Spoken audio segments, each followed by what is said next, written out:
Hello students, welcome to try straight biology. और आज हम पढ़ेंगे बॉडी फ्लूइड्स, जो कि chapter body fluids and their circulation में है। तो बॉडी फ्लूइड्स की अगर हम बात करें तो बॉडी फ्लूइड्स जो है वो दो तरह के हैं। एक है ब्लड और दूसरा है लिम्फ। लिम्फ बेटा पेल येलोइश कलर का होता है। ये लिम्फ जो है इसको हम एक्स्ट्रा सेलुलर फ्लूइड कहते हैं। और इसमें जो कंपोनेंट है, मतलब लिम्फ में एक्चुअल में है क्या। लिम्फ में अपना प्लाज्मा होता है, डब्ल्यूबीसीज होते हैं, प्रोटीन्स होते हैं, आरबीसीज इसमें नहीं होते और इसी वजह से इसका कलर रेड नहीं होगा। और ये हेल्प किस में करता है? इम्यूनिटी में करता है। हमारी इम्यूनिटी में तो डब्ल्यूबीसीज भी करते हैं, जो कि वहां डब्ल्यूबीसीज है। इसमें प्लाज्मा, इसमें जो प्रोटीन है, प्लाज्मा प्रोटीन, ये ब्लड से ज्यादा होता है इसमें। तो हमारी जो चोट लग जाती है उसमें करंट आता है, तब उसमें तो ये कहाँ हेल्प करता है? ब्लड, ये लिम्फ हेल्प करता है। अब आते एक बात करते हैं हम ब्लड की। तो ब्लड अपने आप में एक बड़ा टॉपिक है। ब्लड का सबसे पहले हम ये पढ़ेंगे कि हाँ जी, एक चीज और है लिम्फ में। लिम्फ फ्लो किसमें करता है? लिम्फ ओपन नहीं है, ओपन सर्कुलेशन नहीं है लिम्फ का। लिम्फ भी लिम्फ नोड्स और लिम्फ वेसल्स में ग्रो करता है।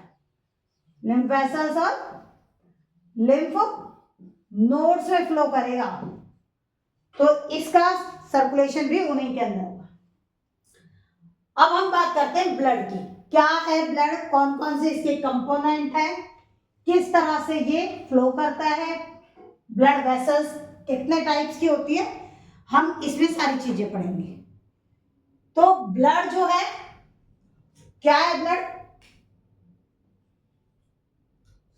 कनेक्टिव टिश्यू है।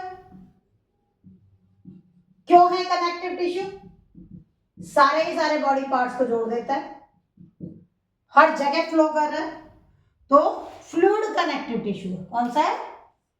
Fluid connective tissue. ब्लड के अंदर मैट्रिक्स होता है। ब्लड के अंदर क्या क्या चीजें होंगी? मैट्रिक्स, जो लिक्विड होता है फ्लूइड के अंदर, प्लाज्मा,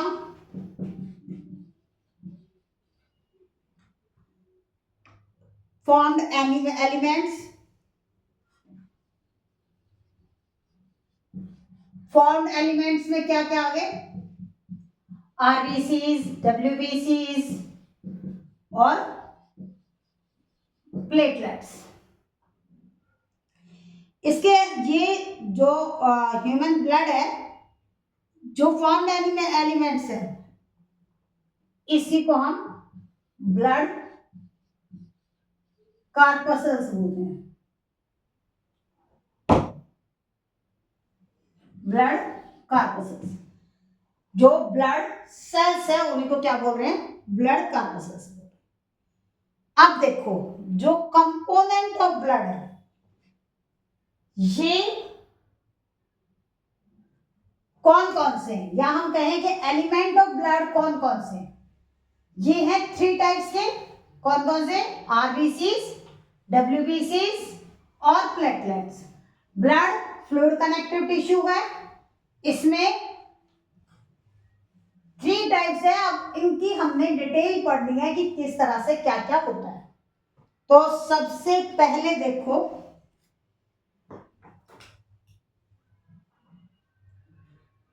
सबसे पहले इसमें हमने पढ़ना है कंपोनेंट्स ऑफ ब्लड। तो इसमें आएगा सबसे फर्स्ट, मैं लिख रही हूं यहां पर आरबीसीज, पहले नंबर। ठीक है, जो आरबीसीज है इन्हें हम फॉर्म्ड एलिमेंट भी बोल सकते हैं बेटा, फॉर्म्ड एलिमेंट जो हम पढ़ रहे हैं। आरबीसीज इसको बोलते हैं एरिथ्रोसाइट्स। आरबीसीज बोल लो या एरिथ्रोसाइट्स बोल लो। और इसमें स्ट्रक्चर कैसा होता है, इस तरह से होते हैं। जो आरबीसीज के स्ट्रक्चर में मोस्टली स्टेज जो होता है वो एचबी का होता है। एचबी क्या मतलब, ज्यादातर आरबीसीज का स्पेस किसने ऑक्यूपाई किया हुआ है, हीमोग्लोबिन ने। डिवॉइड न्यूक्लियस है, न्यूक्लियस नहीं होता है। मैमल्स के आरबीसीज में न्यूक्लियस नहीं होता है, तो न्यूक्लियस इसमें नहीं होगा। और क्या क्या चीजें नहीं होगी, ये अलग से ही कर लो।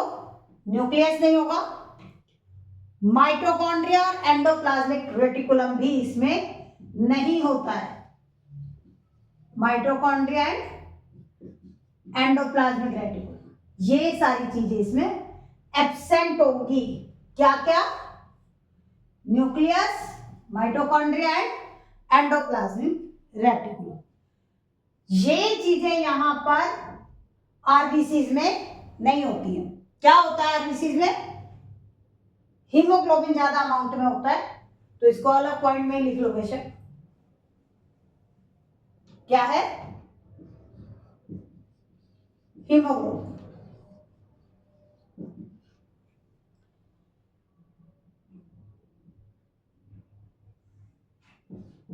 Occupy mostly space.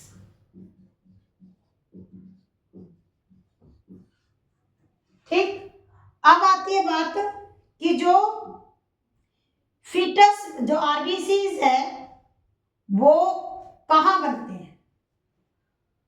तो आरबीसीज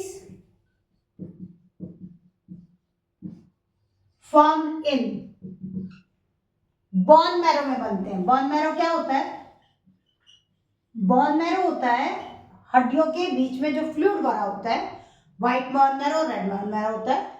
तो वो बोन मैरो क्या बना रहा है, आरबीसीज। और ये भी जो लॉन्गेस्ट बोन होती है उनके बोन मैरो में ज्यादा बनते हैं।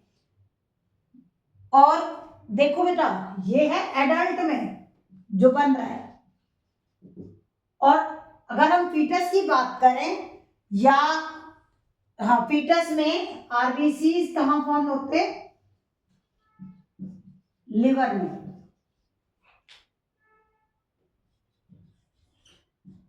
RBCs form in liver, foetus. और स्प्लीन में भी, वहां तो देखो हमारे जो है वो डिस्ट्रॉय स्प्लीन में होंगे, लेकिन यहाँ फीटस में ये स्प्लीन में और लिवर दोनों में बन रहे होते हैं। और हमारे अंदर कहां बनते हैं, रेड बोन मैरो में।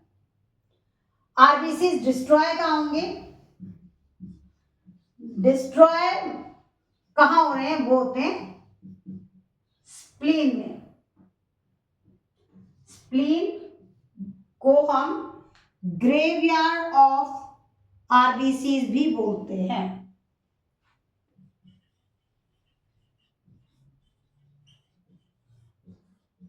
कब्रिस्तान, आरबीसीज का कब्रिस्तान क्या है, स्प्लीन। खत्म हो जाते हैं वहां जाके, खत्म हो जाते हैं तो मतलब कोई लाइफ साइकिल है इसका। तो लाइफ साइकिल कितना है, अबाउट 120 डेज, 120 दिन का लाइफ साइकिल होता है। इसमें पैदा भी हो लेते हैं, अपना काम भी कर देते हैं और खत्म भी हो जाते हैं। पूरा की पूरा आरबीसीज जो है उनका लाइफ साइकिल 120 डेज का है। और इसमें देखो टोटल, अगर एक और चीज पढ़ते हैं, अगर देखो आरबीसीज हमने नॉर्मली क्या पढ़ा, आरबीसीज का जो नंबर है वो आरबीसीज का एक स्पेसिफिक अमाउंट है। तो वो स्पेसिफिक नंबर क्या है? आरबीसी नॉर्मल ब्लड में जो होता है वो 5 to 5.5 mm पर क्यूब, ये इसका अपना अमाउंट है। नॉर्मल हेल्दी पर्सन में इतना आरबीसी होना चाहिए। लेकिन इससे अलावा अगर इसमें राइज कर जाए, इसका नंबर बढ़ जाए, ठीक है, राइज ऑफ आरबीसी हो सकता है। एबनॉर्मलिटीज है, एबनॉर्मल केसेस में बात हो रही है, तो एबनॉर्मल केस हो जाए कि आरबीसी किसी के ब्लड में बढ़ जाए या घट जाए इस नंबर से। 5 to 5.5 मिलियन है ये mm पर क्यूब। इससे बढ़ना या घटना दोनों ही बीमारी है। बढ़ने को, इसको बढ़ने को बोलते हैं एर्थ्रोसाइटोपेनिया, सॉरी घटने को एर्थ्रोसाइटोपेनिया, और बढ़ने को क्या बोलेंगे? बढ़ने को बोलते हैं पोली, पोली वर्ड लगा दो आगे, बढ़ना, पोली एर्थीमिया।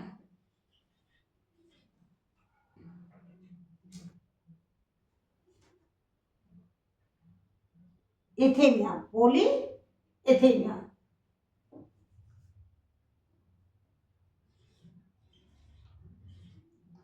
ये अगर आरबीसी तो दोनों ही बीमारी, कभी ये राजी नहीं होना चाहिए ओ भाई मेरे तो आरबीसी बहुत बढ़ गए, तो हाँ मैडम मेरे पास आरबीसी ज्यादा है। आरबीसी ज्यादा हो तो भी बीमारी होती है, आरबीसी कम हो तभी बीमारी होती है। नॉर्मल एवरेज जो वैल्यू है वो है 5 to 5.5 है। एक बार दोबारा देखो, आरबीसी में क्या होता है? न्यूक्लियस बिल्कुल नहीं होता, माइटोकॉन्ड्रिया नहीं होता, और एंडोप्लाज्मिक रेटिकुलम वहां नहीं होता। क्या चीज है? हीमोग्लोबिन है, जो सारे स्पेस को, इसको मोस्टली स्पेस को ऑक्यूपाई किए हुए हैं। लाइफ साइकिल 120 डेज का है, और कितने दिनों में बनता है? बनने का टाइम है इसका, जो बनने की जगह है इसकी वो है रेड बॉन मैरो, और बच्चे में वो बनता है लिवर और स्प्लीन में। डिस्ट्रॉय सबके स्प्लीन में ही होते हैं 120 दिन के बाद। तो कोई ये सोचे कि हम बचत कर लें अपने आरबीसीज की और हमारे आरबीसीज ना बने, तो एक बेटा एक साइक्लिक प्रोसेस है। हम जो खाना खा रहे हैं वो इसीलिए खा रहे हैं कि हमारे सेल्स, हमारी जो बॉडी है उसके अंदर वाली चीजें होती रहें, तो हमें न्यूट्रिशन चाहिए होती है इनके बनने के लिए। मेन एर्थ्रोसाइट्स में यही था। अब जो डब्ल्यूबीसीज हैं उनको पढ़ेंगे। डब्ल्यूबीसीज एक नंबर ज्यादा है टाइप्स के। एर्थ्रोसाइट्स में, आरबीसीज में हमने टाइप्स नहीं पढ़ी, है ही नहीं इसमें। आरबीसीज सिंगल टाइप है, लेकिन डब्ल्यूबीसीज पे उसके साइज के अकॉर्डिंग अलग अलग टाइप है। डब्ल्यूबीसीज होते हैं व्हाइट ब्लड सेल्स, और आरबीसीज हैं रेड ब्लड सेल। एक क्वेश्चन किसी ने पूछा था कि कार्पसल्स और सेल्स में क्या डिफरेंस है। बेटा देखो, कार्पसल्स जो है वो फॉर्म्ड एलिमेंट को बोल रहे हैं जब बने हुए हैं, और जनरली हम जो वर्ड यूज करते हैं वो हम क्या यूज करते हैं? आरबीसीज के लिए, मतलब, और डब्ल्यूबीसीज के लिए रेड ब्लड सेल्स और व्हाइट ब्लड सेल्स। अब डब्ल्यूबीसीज की अपनी क्लासिफिकेशन है। इन्हें बोलते हैं ल्यूकोसाइट्स। वो एर्थ्रोसाइट्स थे और ये हैं ल्यूकोसाइट्स। कोई कलर नहीं, कलरलेस। व्हाइट है तो कलरलेस है। क्यों? क्योंकि इनमें हीमोग्लोबिन नहीं होता है। हीमोग्लोबिन रेड पिगमेंट होता है जो रेड कलर का होता है। जनरली जो एचबी है ना आरबीसीज में, जो एचबी नॉर्मल हेल्दी पर्सन का एचबी है, जो मेल और फीमेल में एचबी कितना होता है? मेल में एचबी होता है 16 to 18 तक भी चला जाता है, या 14 to 16 मेन होता है जनरल एवरेज मेल में, और फीमेल्स में होता है 12 to 14 एचबी की वैल्यू जो होती है। और वो किसमें, आरबीसीज में है, डब्ल्यूबीसीज में एचबी नहीं है, इसी वजह से उसका कलर भी रेड नहीं है। तो लैक ऑफ हीमोग्लोबिन है। इसमें भी देखो जो डब्ल्यूबीसीज है उनका अमाउंट जो है, एवरेज जो है 6000 to 8000, 6000 to 8000 mm का क्यूबिक होता है। तो ये इसका अमाउंट है। अब एक चीज उसमें भी पड़ी थी कि घट जाए तो भी बीमारी और बढ़ जाए तो भी। इंक्रीज जो हो जाए, अगर इंक्रीज ऑफ आरबीसीज क्या था, पॉलीइथमिया, लेकिन इंक्रीज ऑफ डब्ल्यूबीसीज इसको बोलते हैं हम ल्यूकेमिया।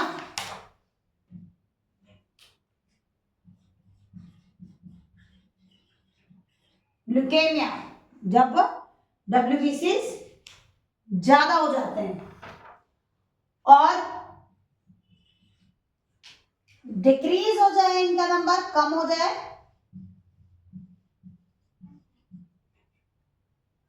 तो इसको हम बोलते हैं ल्यूकोपेनिया।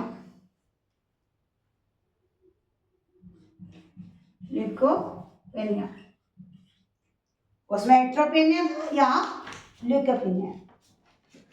दोबारा देखो एक बार, डब्ल्यूबीसीज कलरलेस है, आरबीसीज रेड कलर के थे। डब्ल्यूबीसीज में हीमोग्लोबिन नहीं होता, आरबीसीज में हीमोग्लोबिन होता है। डब्ल्यूबीसीज में 6000 to 8000 mm पर क्यूबिक है। इसके बढ़ने को ल्यूकेमिया बोलते हैं, इसके घटने को ल्यूकोपेनिया बोलते हैं।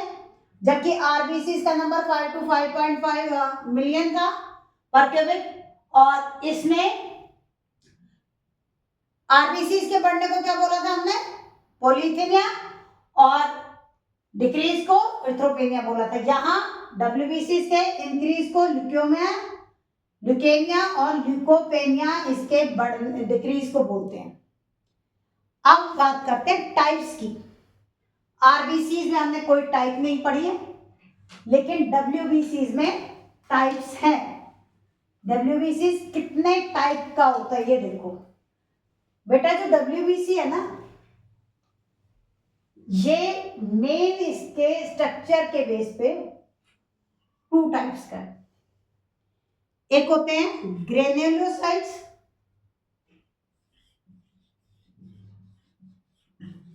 और दूसरे होते हैं अग्रेन्युलोसाइट। ग्रेन्युल पता है, दानेदार, जो दानेदार होता है वो ग्रेन्युलोसाइट। जिसका टेक्सचर दानेदार नहीं होगा वो क्या है, ए ग्रेन्युलोसाइट। अब इसमें ग्रेन्युलोसाइट में भी 3 टाइप है। पहला है न्यूट्रोफिल्स,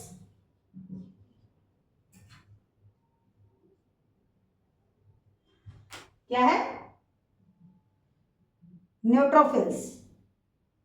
दूसरा, इस न्यूट्रोफिल्स में देखो बेटा, ये डब्ल्यूबीसी का 60 to 65% होता है। क्या है ये, न्यूट्रोफिल्स। न्यूक्लियस जो होता है इनका, अब लोबों की न्यूक्लियस में 5 to 7 लोब होगा। इस तरह से अगर हम बनाएं तो ये ऐसे 1 2 3 4 5 ऐसे ये होगी इसकी लोब। तो न्यूक्लियस इसमें 5 to 7 लोब होगा। They are phagocytic against the infection.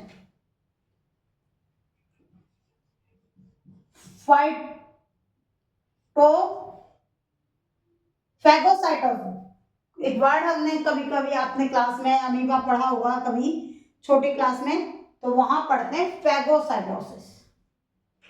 तो फैगोसाइटोसिस होता है कि एक चीज यहाँ है, अमीबा ने इस तरह से इसको एनगल्फ कर लिया, तो इसको क्या बोल रहे थे हम, फैगोसाइट, कैप्चर कर लेना। तो फैगोसाइटोसिस इसमें होती है। तो फैगोसाइटोटिक इन नेचर होता है ये।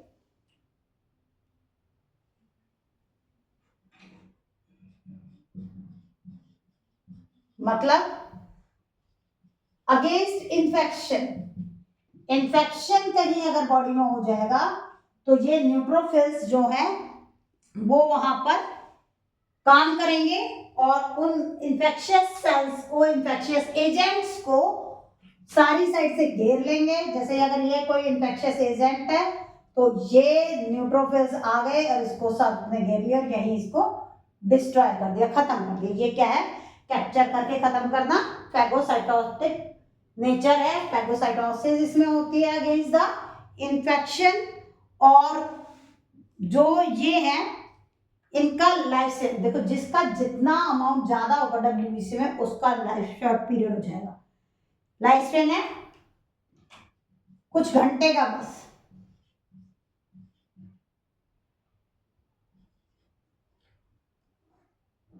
लाइफ स्पेन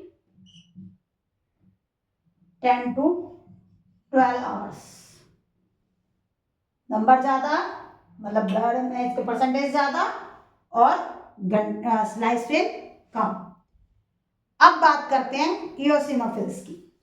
दूसरी टाइप इसकी जो है वो क्या है, इओसिनोफिल्स।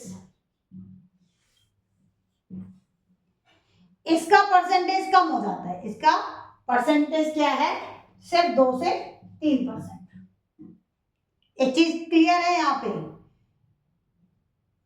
ये कम है तो लाइफ स्पेन इसका ज्यादा होगा।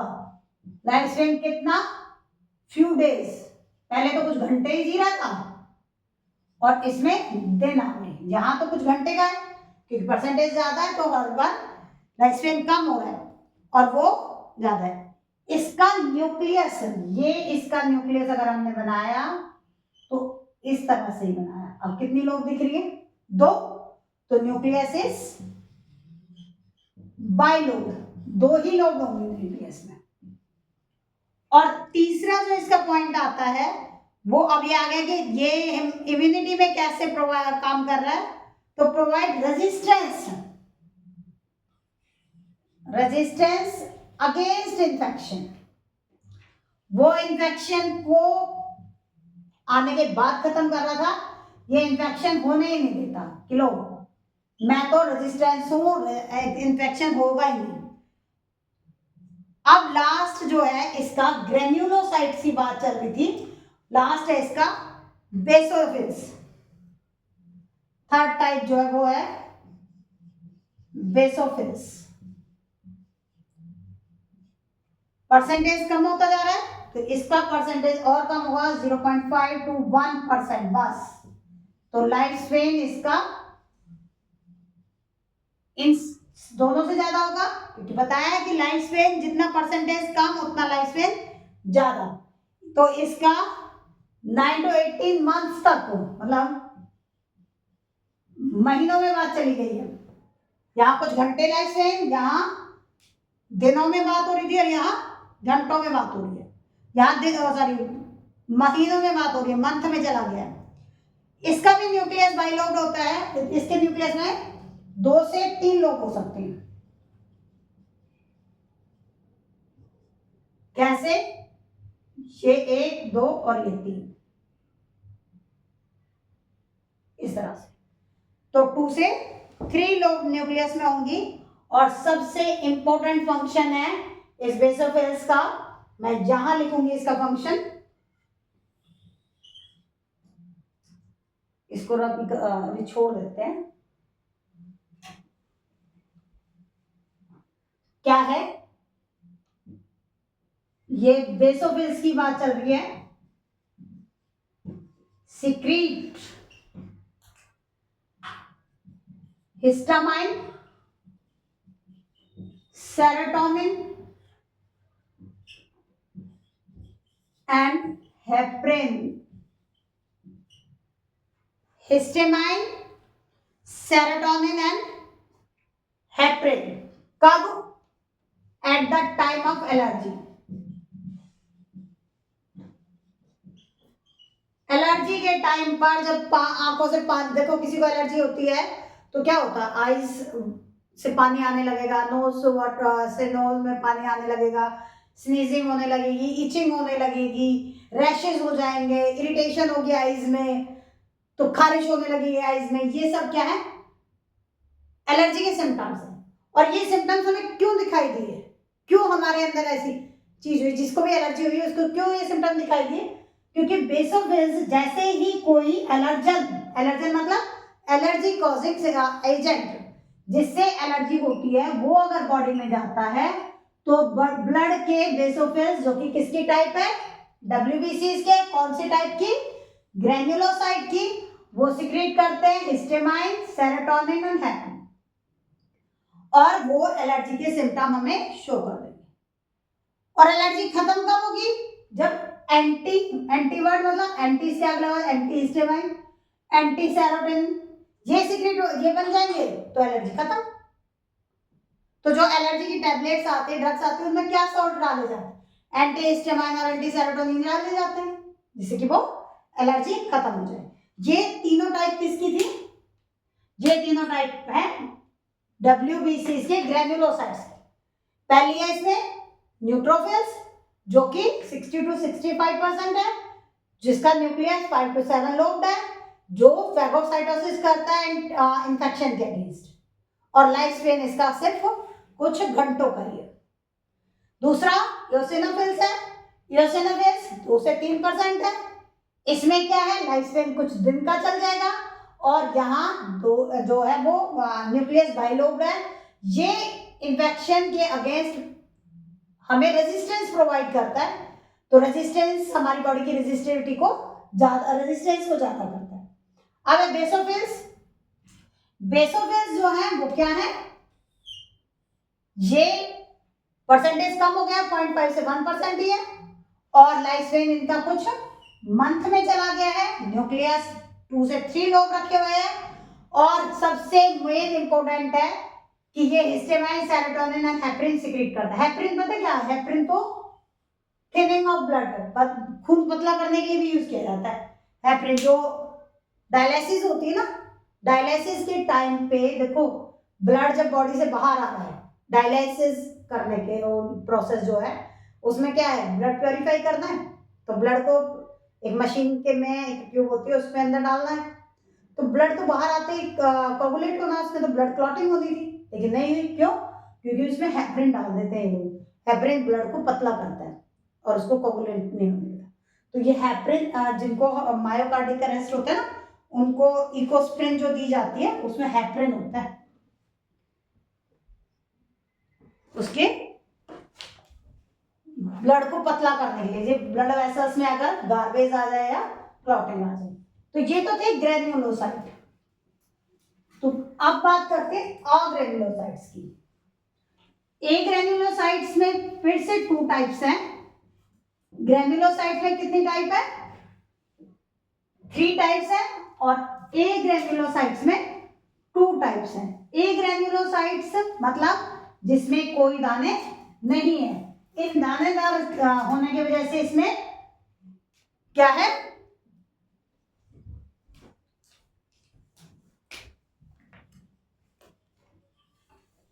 थ्री टाइप्स थी, दानेदार था, ग्रैन्युलोसाइट, इनके नाम ही इस स्ट्रक्चर की वजह से पड़े। इसमें हम 2 टाइप्स पढ़ेंगे, और 2 टाइप्स कौन कौन सी हैं? ये है मोनोसाइट एंड लिम्फोसाइट। ये देखो,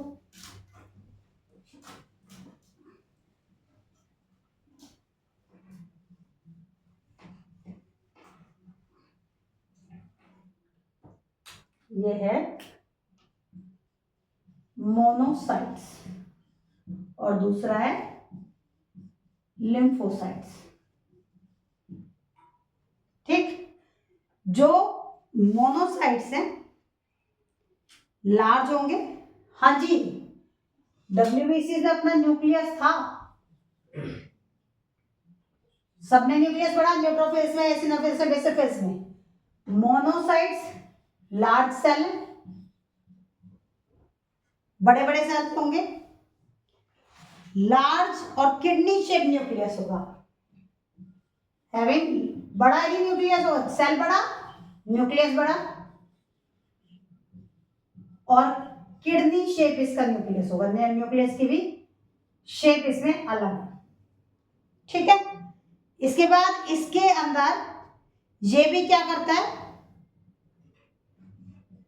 फैगोसाइटिक अगेंस्ट इन्फेक्शन, इन्फेक्शन के अगेंस्ट फैगोसाइटोसिस करेगा। कैसा है, लार्ज सेल है, न्यूक्लियस लार्ज, और कैसा, kidney shape, kidney shape nucleus with, और फैगोसाइटोसिस करेगा, और बड़ा सारा इसका सेल है, इस तरह से न्यूक्लियस है, बाकी बड़ा सारा न्यूक्लियस, बड़ा सारा सेल। अब बात करते हैं, ये किसके थे, मोनोसाइट्स के कैरेक्टर। अब बात करते हैं लिम्फोसाइट्स की। लिम्फोसाइट फिर से दो तरह का, लिम्फोसाइट कितने टाइप्स का, 2 टाइप्स का।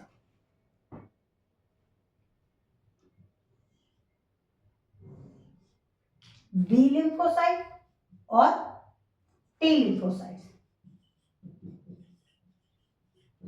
लिम्फोसाइट्स जो हैं ये मेन इम्यूनिटी सेल्स होते हैं। अब देखो, बी लिम्फोसाइट और टी लिम्फोसाइट। बी लिम्फोसाइट जो है ये प्रोड्यूस करता है एंटीबॉडी। एंटीबॉडी किसने बनाई, बी लिम्फोसाइट। लेकिन ये इस टी के बिना नहीं बना सकता। क्यों, ये स्टिमुलेट करता है बी लिम्फोसाइट्स को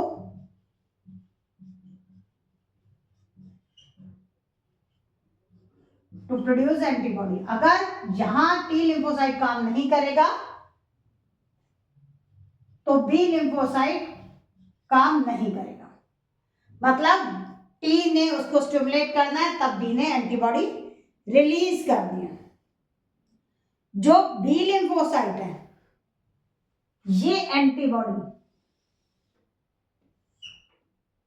रिलीज होती है ब्लड में, डायरेक्ट ब्लड में, और बॉडी के टारगेटेड सेल पे जाती है जहां भी उसका काम होता है। इसलिए इसको बोलते हैं ह्यूमोरल इम्यूनिटी। मतलब ह्यूमोरल इम्यूनिटी में कौन काम कर रहा है, बी लिम्फोसाइट काम कर रहा है। और यहां टी लिम्फोसाइट किस में काम करेगा, cell mediated immunity. Cell mediated, cell का सेल के फॉर्म में टारगेट करना वो टी लिम्फोसाइट्स का काम है, और ये एंटीबॉडी रिलीज करके और ब्लड के थ्रू पहुंचाना वो किसका काम है, बी लिम्फोसाइट का। बेटा टी लिम्फोसाइट्स जो है ना, इसमें helper T cell, memory T cell, killer T cell, ये सेल बना रहे हैं। हेल्पर टी सेल क्या करता है, इससे एंटीबॉडी रिलीज करा रहा है। मेमोरी एक होता है एंटीजन जो आया ब्लड में या बॉडी में आया, और ब्लड में बॉडी में आने के बाद जो भी है, चाहे बैक्टीरिया है, वायरस है, या कोई भी फॉरेन पार्टिकल है जो बॉडी में एंटर किया, उसको क्या बोलते हैं, एंटीजन। ये एंटीजन है,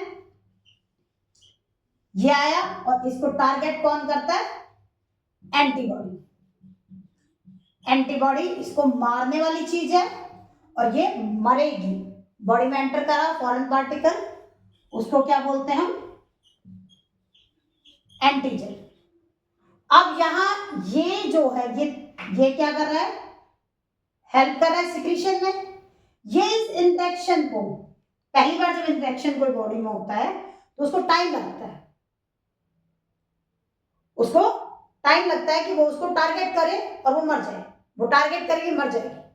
तो जो इंटरेक्शन बनेगी उसको कौन बनाएगा, उस को स्टोर कर देगी फर्दर, दोबारा अगर वही इन्फेक्शन पहुंचा बॉडी में तो वो जल्दी से खत्म हो जाए, वैक्सीन वाला काम कर रहा है।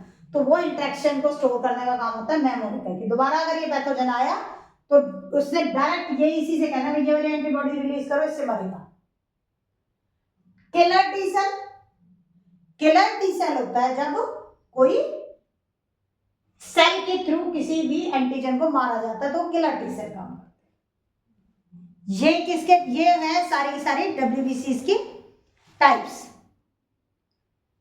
ये सारी टाइप्स किसकी होगी, डब्ल्यूबीसीज की। तो कौन कौन सी टाइप्स अगर हमने पढ़ लिए, देखो एक बार फिर, हमने यहां सबसे पहले पढ़ा 2 टाइप के हैं, ग्रेन्युलोसाइट और एग्रेन्युलोसाइट। ग्रेन्युलोसाइट्स में हमने पढ़ी न्यूट्रोफिल्स, इओसिनोफिल्स और तीसरा था बेसोफिल्स। ये फैगोसाइटोसिस कर रही थी इन्फेक्शन के अगेंस्ट, ये रेजिस्टेंस प्रोवाइड कर रही थी,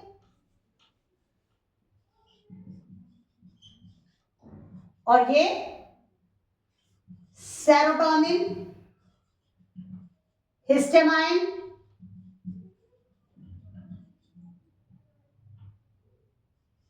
और क्या, हेपरिन रिलीज कर रही थी। फिर हमने यहां पढ़ा अग्रेन्युलोसाइट में 2 टाइप पढ़ी थी, मोनोसाइट और लिम्फोसाइट्स। ये सारे सारे क्या हैं, ये मोनोसाइट्स तो न्यूट्रोफिल्स की तरह फैगोसाइटोसिस करती है, और लिम्फोसाइट में टी लिम्फोसाइट और बी लिम्फोसाइट्स, टी और बी लिम्फोसाइट्स जो है वो क्या काम कर रहे हैं, एंटीबॉडी रिलीज कराने का काम बी का है, और एंटीबॉडी रिलीज कराने के लिए स्टिमुलेट करने का काम टी लिम्फोसाइट का। T lymphocyte cell mediated immunity कर रही है, बी लिम्फोसाइट जो है वो ह्यूमोरल इम्यूनिटी, ब्लड में एंटीबॉडी रिलीज करना होता है, और जो सेल के थ्रू टारगेट करते हैं इन्फेक्शंस को वो टी लिम्फोसाइट। अब आता है थर्ड टाइप। पहले हमने ब्लड एलिमेंट में पढ़ा था आरबीसीज, फिर हमने पढ़ लिया डब्ल्यूबीसीज, और अब हम तीसरा पढ़ेंगे प्लेटलेट्स, जिनको हम क्या और बोलते हैं, आरबीसीज को एरिथ्रोसाइट्स बोला था,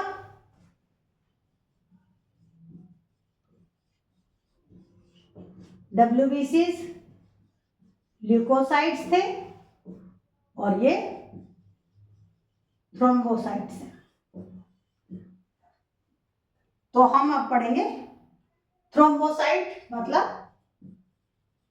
प्लेटलेट्स। थ्रोम्बोसाइट्स, ये देखो बेटा, इसकी जो रेंज होती है वो 1.5 लाख से 3.5 लाख तक, 1,50,000 to 3,50,000, इतना। यहां जो फ्रेगमेंट है वो बोन मैरो में ही बनेंगे, they are cell fragment, cell जैसे फ्रेगमेंट्स होते हैं फॉर्म्ड इन बोन मैरो। क्या बताया था अभी, बोन मैरो बताया था आप लोगों को। बोन मैरो क्या होता है, बोन मैरो जो बॉन्स के बीच में फ्लूइड होता है, इसमें मेगा कैरियोसाइट्स होते हैं, उनमें बनती है mega karyocytes in bone marrow, ये। अब प्लेटलेट्स जो है इनका मेन वर्क क्या है, ये क्या करते हैं? हाँ जी, ये help in blood clotting, blood को क्लॉट कराती है। अब आता है कि ब्लड को क्लॉट कराने की जरूरत क्यों पड़ी? भाई ब्लड है, फ्लो करना चाहिए, क्यों रुकवा रहे हैं इसको, क्यों प्लेटलेट्स की जरूरत है? बेटा ब्लड का क्लॉट होना जरूरी है कब? जब हमें इंजर्ड होते हैं। अगर ये क्लॉटिंग फैक्टर नहीं होगा तो ब्लड में क्लॉटिंग नहीं होगी। एक डिजीज होगी हीमोफीलिया, जो जेनेटिक डिसऑर्डर है, वो जीन इनमें नहीं होती जिसकी वजह से ब्लड क्लॉट हो। तो ब्लड क्लॉट जो होता है वो कैस्केड प्रोटीन से होता है। किससे होता है? कैस्केड प्रोटीन, जिनमें कैस्केड प्रोटीन को बनाने वाली अगर जीन नहीं है तो ये नहीं बनेगा, ये नहीं बनेगा तो उसको हीमोफीलिया हो जाएगा, नॉन स्टॉप ब्लीडिंग होगी, जरा सी भी चोट लग गई तो इतनी ब्लीडिंग होगी कि उसकी डेथ हो जाएगी। और फीमेल्स में तो सर्वाइव कर ही नहीं पाते, कि फीमेल में क्या है, मेंस्ट्रुएशन से अगर पूरी जिंदगी किसी बंदे को चोट ना लगे, वैसे तो हो ही नहीं सकता कि किसी को चोट ही ना लगे पूरी जिंदगी, क्योंकि इंजरी तो कभी भी हो सकती है, छोटे बच्चे गिर भी जाते हैं, चल कुछ भी हो सकता है, कट भी लग जाता है, सिंपल से सिंपल इंजरी भी उनमें नॉन स्टॉप ब्लीडिंग होती है, उसमें ब्लड क्लॉट हो ही नहीं सकता। मेंस्ट्रुएशन साइकिल में ब्लड फ्लो होता है तो उसमें डेथ हो जाएगी फीमेल की। तो हीमोफीलिया जो है वो कैस्केड प्रोटीन की डेफिशिएंसी से होता है, जिसमें नॉन स्टॉप ब्लीडिंग होती है। क्यों? क्योंकि वहां प्लेटलेट्स नहीं होते। अगर ब्लड विदाउट क्लॉटिंग फैक्टर हो, ब्लड विदाउट क्लॉटिंग फैक्टर, इसको हम बोलते हैं सीरम। ये वो सीरम नहीं है, विदाउट ब्लड को बोलते हैं without clotting factor, is called serum. ठीक है, अब पढ़ते हैं हम। हाँ जी, इसमें भी न्यूक्लियस नहीं होता, प्लेटलेट्स भी में भी किसमें मिला न्यूक्लियस? बस ब्लड सेल्स में, डब्ल्यूबीसी में, लेकिन न्यूक्लियस इसमें भी नहीं है।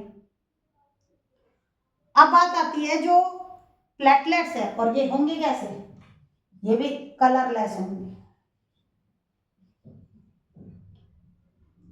क्या प्लेटलेट का बढ़ना और घटना दोनों ही बीमारी है? तो डिक्रीज को इसके डिक्रीज ऑफ प्लेटलेट्स और इंक्रीज ऑफ प्लेटलेट्स,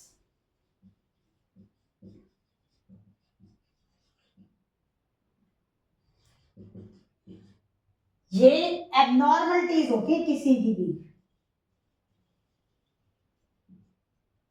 घटना या बढ़ना। तो अगर ये बढ़ रहा है तो थ्रोम्बोसाइटोसिस,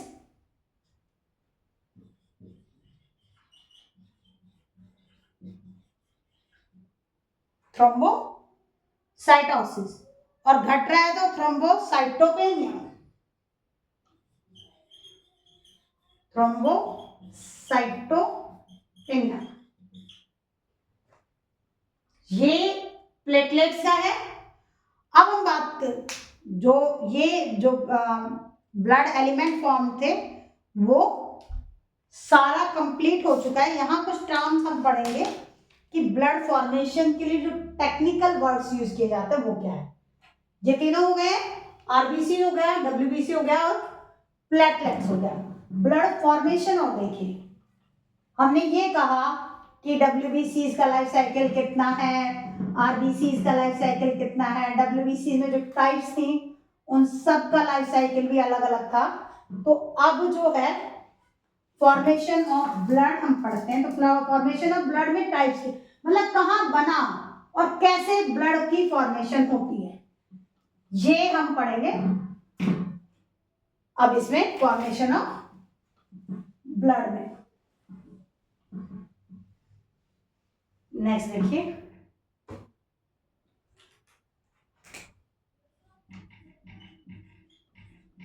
फॉर्मेशन ऑफ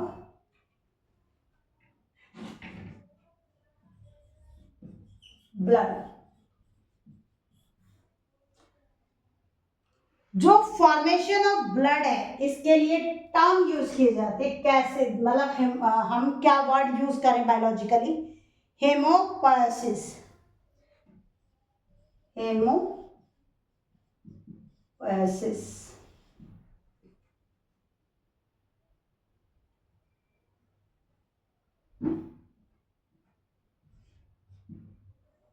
ठीक है, हेमोपोएसिस क्या है, ब्लड फॉर्मेशन के लिए टर्म। और जिस टिश्यू में ब्लड फॉर्म होता है, tissue from which blood cells are formed, blood cells जो है जिससे बनेंगे उस टिश्यू को क्या बोलेंगे, हेमोपोएटिक टिश्यू बोल दो। ये क्या था, हेमोपोएसिस, हेमोपोएटिक टिश्यू, इसको ये बोल दिया, जिस टिश्यू से बन रहा है। और हेमोपोएटिक टिश्यू है कौन सा, अगर हम ह्यूमन एम्ब्रियो की बात करें, एम्ब्रियो में कहां बन रहा है, कौन से हेमोपोएटिक टिश्यू क्या है जहां से जो ब्लड सेल्स बनते हैं, वो है यॉर्क सेल,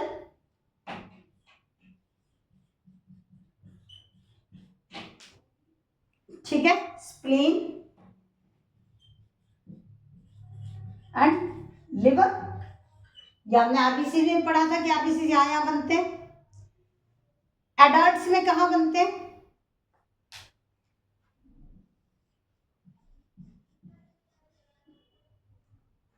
एडल्ट्स में हेमोपोएसिस जो होगी वो कहां होगी, बोन मैरो में होगी।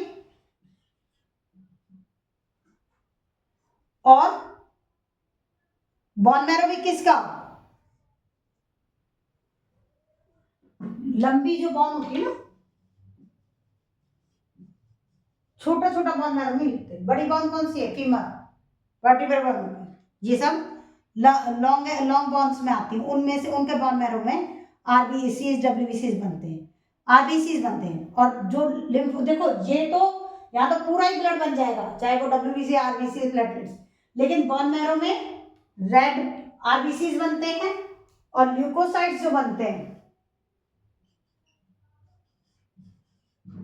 ल्यूकोसाइट्स कहां बनेंगे, ल्यूकोसाइट्स बनते हैं लिम्फ नोड्स में,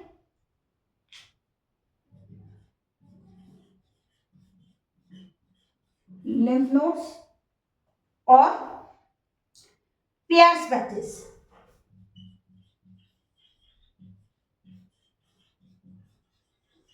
ये फाइबर जैसा टिश्यू होता है इंटेस्टाइन के अंदर, पियर्स पैचेस बोलते हैं इसको। अब टेक्निकल वर्ड अगर हम यूज करें, मतलब आरबीसी फॉर्मेशन के लिए बायोलॉजिकल वर्ड क्या है, डब्ल्यूबीसी फॉर्मेशन के लिए बायोलॉजिकल वर्ड क्या है, और प्लेटलेट्स फॉर्मेशन के लिए बायोलॉजिकल टर्म्स क्या है इनके लिए। तो ये देखो, हम एर्थ्रोपायोसिस बोलते हैं,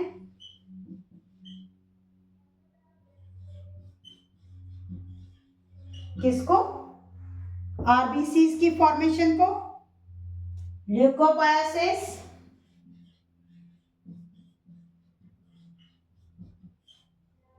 डब्ल्यूबीसीज की फॉर्मेशन को, थ्रोम्बोपायोसिस,